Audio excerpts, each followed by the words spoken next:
Well, it's a sign of spring when the Jefferson Landing Historic Site opens for the season. Ryan Rumba joins us live to show us one of the newest exhibits at the Rozier Gallery about the 1904 World's Fair. Yes, good morning, guys. Like you said, we're at the Rozier Gallery in Jefferson City, out by the train station. I'm here this morning with Linda. She's from the Missouri State Museum. Good morning. Good morning. We've got lots of interesting stuff here today. We could talk for hours, but we only have a short time. So where are we today, and what is the exhibit all about? We're in the Rozier Gallery, which is in the Union Hotel at Jefferson Landing State Historic Site. That's part of the State Museum. And this exhibit is a collection from the 1904 World's Fair in St. Louis. Show me the fair. That's what it's called. Show me the fair. That's it. A few years ago, Melvin Getlin approached us saying, I have a huge collection. My family would like to donate it. And as it turns out, it has almost 5,000 pieces in it. We're talking, this family donated all of this stuff, and you can't really see how big this place is, but it has so much stuff, and it was all in their house. It was all in their house. So they donated it to the Missouri State Museum. Yes, they donated it to us, and we've been going through it for the past couple of years in anticipation of doing this exhibit 110 years after the original fair, which only ran for about 6 months, but there's a lot of lasting souvenirs and memories that people took away from it. Yes. And that's sort of the theme of this exhibit. We've got some timepieces here.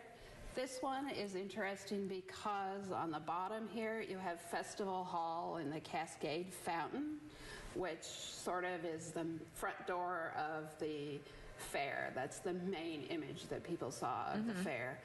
Something else that you see in a lot of things that were at the fair is the mule, the wonderful Missouri mule, which is very important, played a role in even World War I's history with the U.S. Army. So you have a lot of things where the Missouri mule shows up. You have smaller timepieces, lots of pocket watches. This one actually has the faces of all the directors of the fair. Right now it's on David R. Francis, who was the president of the fair. And you said you can switch it. Every hour when it goes, it changes to a different face on its own. That's cool. Does it still work? Most of them, unfortunately, do not still work. I didn't expect it to. This one has Napoleon and Thomas Jefferson on it. The fair was to celebrate the 100th anniversary of the Louisiana Purchase. It was officially known as the Louisiana Purchase Exposition, and Thomas Jefferson and Napoleon signed that. So their faces are on everything you can imagine, so including pocket watches. The superstars. They're on everything. The superstars of the fair. And some other things have different images of different buildings. Again, on this one, we have the Festival Hall, so there are certain thematic things that show up on about anything you can think of. You can write Louisiana Purchase Exposition or 1904 World's Fair. They put it on that. We were chatting.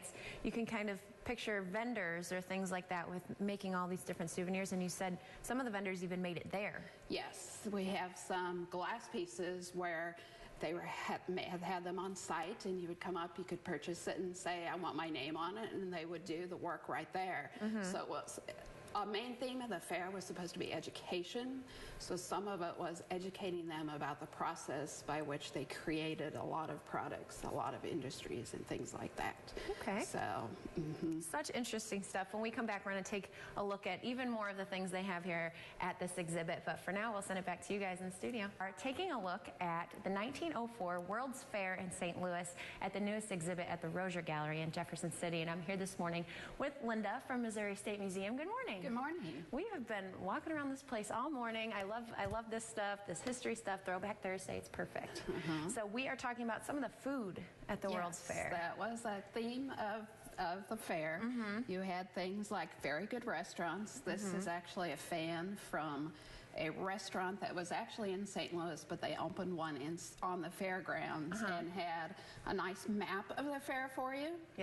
Including where their restaurant was. Good marketing. And then a bill of fare, including prices, and you could get a good steak for $1. Yes. So There were other sort of product placements. Dr. Pepper was introduced officially at the fair because it was a good place to do that. We have charms that you could get that are a ketchup bottle and a pickle, and they say Heinz on them. Good product placement there. And here we have packaging from Fairy Floss, which today we more commonly know of as cotton candy. Cotton candy, yeah. But it was there as Fairy Floss, and we still sort of associate cotton candy today with amusement parks. And some people will say that that grew out of the amusements and all of the exhibits at World's Fairs. Yeah, because we were chatting, you know, we wish that there could be a World's Fair today, but you kind of compared it to some place like Epcot or something like that. Yes, at Epcot they had international exhibitors, they have good food, they have many of the things souvenirs that you might have seen at a World's Fair in the past. So very similar. So we have a couple things from Coca-Cola. We, of course, it was St. Louis, so there were several breweries. Of course. We have Schlitz beer. What is that piece? It's actually a belt buckle. Cool. So again, anything that you could put something on that would advertise the fair or your product, they found it and put it on. You're gonna do There's a nice little plate with a coffee company out of St. Louis. So a lot of it was about product promotion. If a company won a medal at the fair, they would use that in their advertising for years after the fair. Very cool. So that was a big piece of what was going on at the fair. And for our friends at home that are just tuning in, you guys got all this stuff through a donation from one family. Yes. One family, the Getland family, gathered it all and thought this would be a good place. We were very excited to get it. So, and we're excited now finally after 2 years to get some of it out on public display. And you said over 5,000 pieces. Yes. In their home at one time. That's crazy. Yes. It was an amazing feat collecting that, and we have some beautiful rare pieces. Yes. So we appreciate their involvement. Yes. Well, when we come back, we're going to take a look at more of those beautiful rare pieces at the exhibit. But for now, we'll send it back to you guys in the studio. Well, according to historians, it was impossible to see everything at the 1904 World's Fair in less than a week, even at a quick glance. A new exhibit in Jefferson City shows off memorabilia from that World's Fair in St. Louis. Ryan Rumba joins us live this morning from the exhibit to show off some historic artifacts.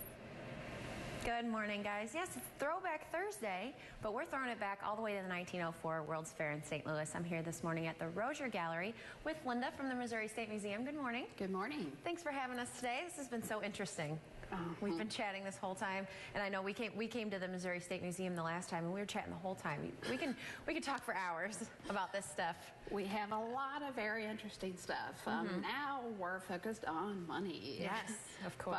But they wanted you to come and spend money, and they had lots of ways for you to carry it around. We have here a purse, which of course has Festival Hall and the Cascade Fountains on it, one of the big symbols of the fair. And like we said before, there was work done on site, so they could actually have it personalized, and Rita Fogg, she had her name put on it. An interesting thing is when we got this and we're going through it, we actually found some things that belonged to her, including a homework assignment for her Latin class from 1913. So she carried it around for a while. 1913. 1913. Yep, she put on there she was the class of 1914, and it says Latin 3. So that's so cool.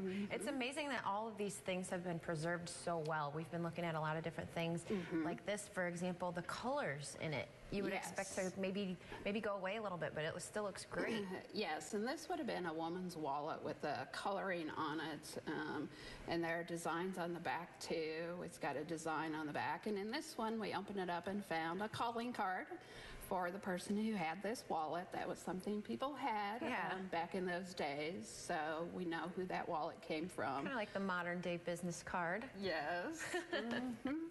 What else do we got? Various other things. This is actually a wallet. It's made of paper, though, and it's amazing that it has lasted. Yeah. It says souvenir of the Louisiana Purchase Exposition. Some people now, you go to amusement parks or different attractions and you get flat pennies. Well, back in 1904, they had flat pennies. This one happens to be the Missouri building at the fair, and we have a lot of those. A couple coin purses here, coin which we were purses. just talking. Nobody carries around a coin purse anymore. They're not as popular now as they would have been back then. This one actually has on it from the Kellogg Switchboard Company, a telephone company popular at the time. So again, it's product placement. It's take this home and you will think about us. Right. You'll spend your money with us. Yeah, and we've got, again, a thing with Jefferson and Napoleon on it. It's a nice beaded thing. So there was a wide variety of things that they had, all the way to this beer barrel piggy bank. Yes. So, well, very cool. For our friends at home that want to come and check out the exhibit, how can they get more information, and when are you guys doing this until? The Union Hotel is open Tuesday through Saturday, 10 to 4. This exhibit will be on until August 30th. Oh, great. And they can always find out more information on our website or by contacting the museum. Well, perfect. They've got some time to come and check it out. Very interesting stuff. Well, thank you for having us this morning. Sure. Such interesting information. And for more information, I put the telephone number at the bottom of the screen. You guys can give them a call and come check it out. But for now, we'll send it back to you guys.